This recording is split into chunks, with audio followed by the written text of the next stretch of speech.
உனக்கு என்ன திமிரு இருந்தா திறந்த வீட்டுக்குள்ள நாய் நுழைஞ்ச மாதிரி நுழைஞ்சதும் இல்லாம என் வீட்டுக்குள்ளேயே வந்து என் வாழ்க்கையில பங்கு போடணும்னு ஆசைப்படுவேன்.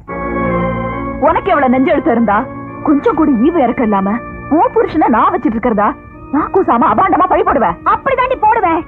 எனக்கு ஆத்திரம் வரும்படியா நீ நடந்துகிட்ட. அனாவசியமா எங்க குடும்ப விஷயத்துல நீ தலையிட்ட.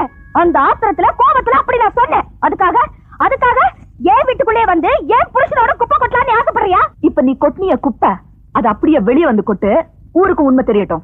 தெரியலனா சிம்பிள். அந்த வீட்டை விட்டு போக மாட்டேன். உன்னோட ஆத்திரத்துக்கும் கோபத்துக்கும் ஒருத்தரோட வாழ்க்கை தான் கிடைச்சதா? ஒழுங்கு மரியாதையா நான் சொன்னதெல்லாம் தப்புன்னு மன்னிப்பு கேளு. காத்துல போன என் மானம் மரியாதை எந்த ஊர்க்காரங்க முன்னாலே அவதூறா பேசினாங்களோ அதே ஊர்க்காரங்க முன்னால என் புருஷனுக்கும் எதிர்த்த வீட்டுக்காரிக்கும் எந்த விதமான சம்பந்தமும் இல்ல. நான் சொன்னதெல்லாம் பொய்ன்னு பெத்த புள்ள மேல சத்தியம் பண்ணி சொல்லணும். Download ShareChat.